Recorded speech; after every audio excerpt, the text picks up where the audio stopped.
Ya, shalom. Senang sekali hari ini di suasana yang penuh dengan kebahagiaan. Saya boleh hadir kembali dalam pesan gembala spesial di hari yang dikenal dengan Hari Paskah. Di Gembala GBI Clear Kota Bontang, saya mengucapkan selamat Paskah kepada seluruh jemaat GBI Clear Kota Bontang, jemaat GBI Pasar Baru, Kota Jambi. Selamat Paskah, biarlah kebangkitan Tuhan Yesus menjadi sebuah langkah untuk kita makin maju untuk melayani Tuhan dan makin mengasihi Tuhan. Nah, ini saya mau sampaikan pesan Paskah seperti yang terdapat dalam Markus pasal yang ke-16. Di bulan Paskah, tempat di mana Yesus bangkit dalam kehidupan kita, Bapak Ibu kasih. Ada 4 hal penting yang mau saya sampaikan buat saudara, seperti yang tercatat dalam Markus pasal yang ke-16 mulai dari ayat yang pertama sampai habis. Di sana dijelaskan bahwa kebangkitan Yesus merupakan satu bagian yang terindah dalam kita orang percaya.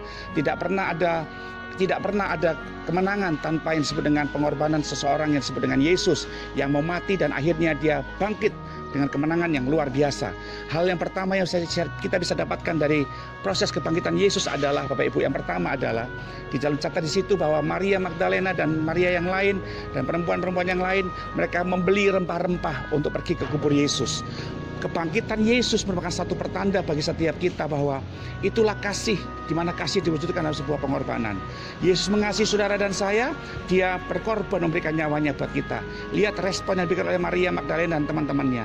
Dia juga memberikan kasihnya dengan cara berkorban. Dia dalam keadaan yang sangat mencekam sebagai murid Yesus, dia pergi keluar rumahnya, dia mengeluarkan uangnya, dan dia beli rempah-rempah dengan uang yang ada pada masa itu. Ingat Bapak Ibu, di masa sulit orang sangat perlu uang. Tapi lihat Maria Magdalena, di masa sulit dia nggak peduli dengan uang yang ada padanya. Dia membuktikan mau mengasihi Tuhan. Dia memberi rempah-rempah untuk memberi merempah-rempahi jenazah Yesus di kubur itu. Dan dia berkorban karena dia mengasihi Tuhan. Seberapa besar kasih Anda kepada Tuhan, itu terekspresi dengan seberapa besar Anda rela berkorban untuk orang-orang di sekitar saudara.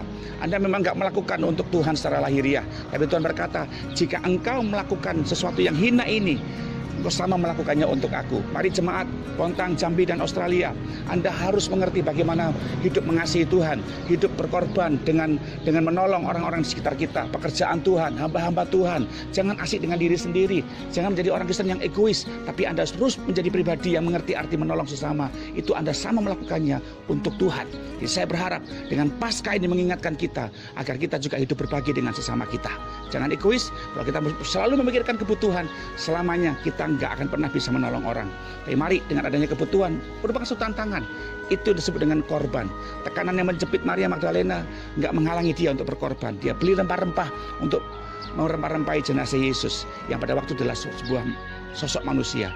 Dia lakukan untuk manusia, tapi bisa melakukannya untuk Tuhan kita di sorga.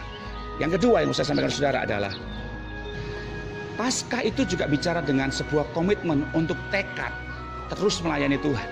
Maria Magdalena dan teman-temannya waktu mau pergi ke kubur Yesus, dikatakan pada ayat yang ketiga dan yang keempat, dikatakan, siapakah yang akan menggulingkan batu yang besar itu pada kubur Yesus? Sudah tahu ada batu yang besar yang akan menghalangi mereka untuk berjumpa dengan jenazah Yesus pada waktu itu. Tapi Maria toh pergi juga.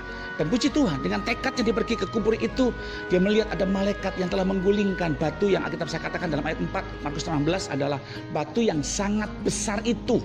Saya percaya ikut Tuhan banyak tantangan, saya percaya ikut Yesus banyak masalah, tapi jangan sampai masalah itu menghalangi Anda untuk terus berjumpa dengan Tuhan. Tantangan boleh banyak, pergumulan boleh menimpa saudara begitu hebat, sakit yang tidak kunjung sembuh. Jangan pernah berhenti untuk tetap ikut Tuhan. Saya sangat berharap supaya saudara menjadi pribadi yang tetap terus bertekad melayani Tuhan, walaupun tantangannya banyak. Tapi toh Anda pergi juga melayani Tuhan. Jangan berhenti untuk melayani Tuhan, walaupun mungkin ada orang-orang menyakiti saudara. Tapi toh tetap Anda harus tetap setia melayani Tuhan. Jadi walaupun tantangan banyak, pergumulan menekan, tetap melayani Tuhan. Dan lihat mujizat terjadi bagi setiap orang yang punya tekad berkomitmen untuk melayani Tuhan. Jadi saya sangat berharap lewat Paskah ini itu memperbesar tekad kita untuk melayani Tuhan.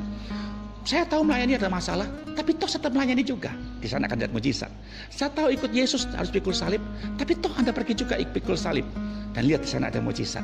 Saya tahu ikut Yesus tidak menjamin kita terhindar dari masalah, tapi toh Anda tetap ikut melayani dan setia mengiring Tuhan. Lihat masalah Anda akan ditolong Tuhan dengan ajaib. Ada tangan Tuhan yang tidak pernah berhenti untuk senantiasa disertakan dalam kehidupan setiap kita yang mengasihi Tuhan. Itu poin yang kedua saya berikan pada saudara. Yang ketiga yang saya ucapkan saudara adalah pesan malaikat Tuhan pada Maria Magdalena dan semua teman-teman yang hadir di kubur Yesus pada waktu itu adalah jangan takut. Kata jangan takut ini merupakan kata yang luar biasa Bapak Ibu. Malaikat ini juga yang mengucapkan kalimat jangan takut waktu Yesus lahir di padang Efrata. Dia bersapakan kepada gembala-gembala Efrata, jangan takut. Demikian juga waktu Yesus bangkit dari antara orang mati, malaikat juga berkata, jangan takut. Ada banyak hal yang bisa membuat Anda takut.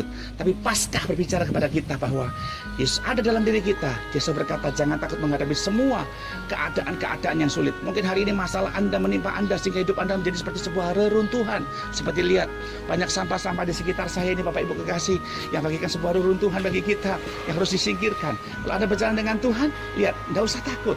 Tuhan akan sanggup menolong kita untuk membereskan semua rongsokan-rongsokan yang gak berarti dalam kehidupan kita. Asal jangan takut.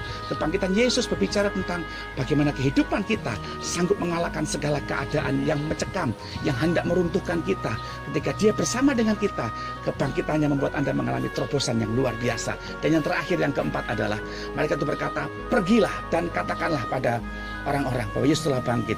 Maka yang keempat dan terakhir adalah hidup Anda menjadi pribadi yang menjadi utusan Tuhan, menjadi saksi-saksinya Tuhan, menjadi pribadi yang mengerti arti bagaimana memenangkan jiwa, mengabarkan berita baik ini bukan untuk diri Anda sendiri, tapi sampaikan pada orang-orang lain bahwa ada Yesus yang sanggup menjamin kehidupan saudara. Katakan bahwa Dia bangkit dari antara orang mati, yang menjamin keselamatan kita dan menjamin segala kehidupan kita mulai hari ini sampai Tuhan datang. Jemaat, hidup kita menjadi jaminan yang luar biasa. Pesan Paskah hari ini membuat Anda menjadi pribadi yang terus mengalami kemenangan bersama dengan Yesus. Jangan lagi bekerja untuk Tuhan, jangan lagi bekerja untuk Tuhan, tapi mari hari ini mulailah bekerja bersama dengan Tuhan. Kuasa kebangkitannya menjadi milik kita mulai hari ini sampai Tuhan datang. Maka percayalah, hidup Anda akan mengalami terobosan yang luar biasa. Bersama dengan saya, Pastor Samuel Irwan dari Kota Bontang, selalu berdoa untuk Anda di dalam nama Tuhan Yesus Kristus. Kuasa kebangkitannya menyertai kita mulai hari ini sampai Tuhan datang. Shalom.